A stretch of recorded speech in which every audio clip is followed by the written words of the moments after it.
بسم اللہ الرحمن الرحیم۔ آپ دیکھ رہے ہیں channel learn Braille with Muhammad Asif. Channel کو لائک اینڈ سبسکرائب کرنا مت بھولیے گا۔ جی تو ہم پڑھ رہے ہیں کلاس 10 مطالعہ پاکستان، باب نمبر 2 پاکستان اور عالمی امور۔ آج ہم لوگوں نے پڑھنا ہے ٹاپک نمبر 4 مسئلہ کشمیر۔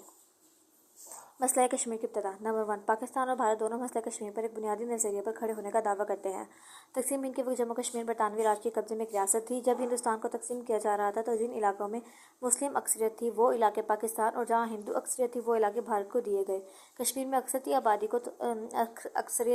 آبادی تو مسلمان تھی، لیکن یہاں کا حکمران ایک ہندو ڈوگرا تھا اور وہ چاہتا تھا کہ بھارت کے ساتھ اس ریاست کا الحاق ہو جائے، لیکن تحریک پاکستان کے رہنماؤں نے اس بات کو مسترد کر دیا۔ آج بھی کشمیر میں مسلمان زیادہ ہیں، اس سے پاکستان اس سے اپنا حصہ سمجھتا ہے اور بھارت یہ سمجھتا ہے کہ اس پر ہندو ڈوگرا حکمران تھا جو بھارت سے الحاق کرنا چاہتا تھا، اس لیے یہ بھارت کا حصہ ہے۔ نمبر 2، قیام پاکستان کے وقت ریاست جموں کشمیر کے مسلمانوں کی خواہش تھی کہ کشمیر کو پاکستان میں شامل کیا جائے، لیکن وہاں کا حکمران بھارت سے الحاق کا خواہش مند تھا۔ اس نے عوام کی خواہشات کے برعکس کشمیر کا الحاق بھارت سے کر دیا اور بھارتی فوجوں کو کشمیر میں داخل کر کے یہاں بھارت کا تسلط قائم کروا دیا۔ اس وقت کشمیری مسلمانوں نے علم جہاد بلند کر دیا اور وادی کشمیر کے تقریباً 1/2 حصے کو بھارتی فوجوں سے آزاد کرا لیا۔ اقوام متحدہ کی مداخلت اور جموں کشمیر پر اس کا اعلامیہ۔ نمبر 1، جب بھارتی فوجیں کشمیری مجاہدین کے قبضے سے علاقہ چھیننے میں ناکام ہو گئے تو بھارت کی مسئلہ سلامتی کونسل میں لے گیا۔ بھارت نے وہاں یہ موقف اختیار کیا کہ کشمیر کا باقاعدہ الحاق بھارت سے ہو چکا تھا، اس لیے یہ علاقہ بھارت کا حصہ ہے۔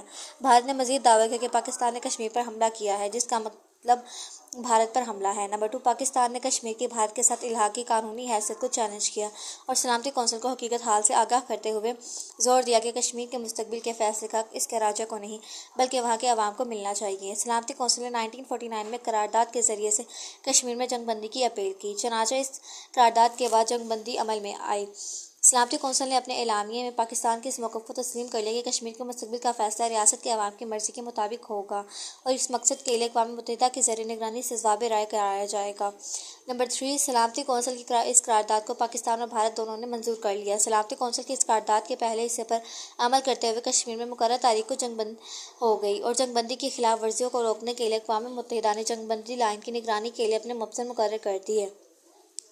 بھارت کا اس سے ضابط رائے سے انکار۔ نمبر 1، ابتدائی مسائل کے طے ہو جانے کے بعد توقع کی جا رہی تھی کہ اقوام متحدہ اپنی زیر نگرانی کشمیر میں اس ضابط رائے کا بندوبست کرے گا۔ اقوام متحدہ نے اس سمت کچھ کوششیں بھی کی، لیکن اس معاملے میں بھارت کی طرف سے کوئی پیش رفت نہ ہوئی۔ اس نے کشمیر میں آزادانہ استصوابِ رائے کی راہ میں مشکلات کھڑی کرنا شروع کر دی۔ نمبر 2، بھارت کو علم تھا کہ کشمیر کے عوام پاکستان ہی کے حق میں ووٹ دیں گے، لہٰذا اس نے کشمیر میں اپنی گرفت مضبوط کرنے کے لیے تمام عہدے پر اپنے لوگوں کو مقرر کرنا شروع کر دیا، وہاں کثیر تعداد میں فوج متعین کر دی۔ اس صورتحال قابو میں لانے کے لیے بھارت نے کشمیر کو اپنا اٹوٹ انگ قرار دیتے ہوئے اس ضابط رائے سے صاف انکار کر دیا۔ اقوام متحدہ کے نمائندے کی آمد۔ نمبر 1، سلامتی کونسل نے اپنی منظور کردہ قرارداد پر عمل درآمد کرانے کے لیے کئی کوششیں کی تاکہ بھارت کو اس ضابط رائے پر آمادہ کیا جا سکے جس کو خود بھارت تسلیم کر چکا تھا۔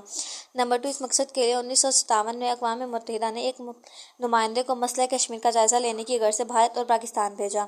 سلامتی کونسل کے اس نمائندے کو پاکستان نے ہر قسم کے تعاون کی یقین دہانی کرائی، لیکن بھارت نے قرارداد پر عمل درآمد کے سلسلے میں کسی قسم کے تعاون سے صاف انکار کر دیا۔ وہ آج تک سلامتی کونسل کی کسی قرارداد پر عمل درآمد کے لیے آمادہ نہیں ہوا۔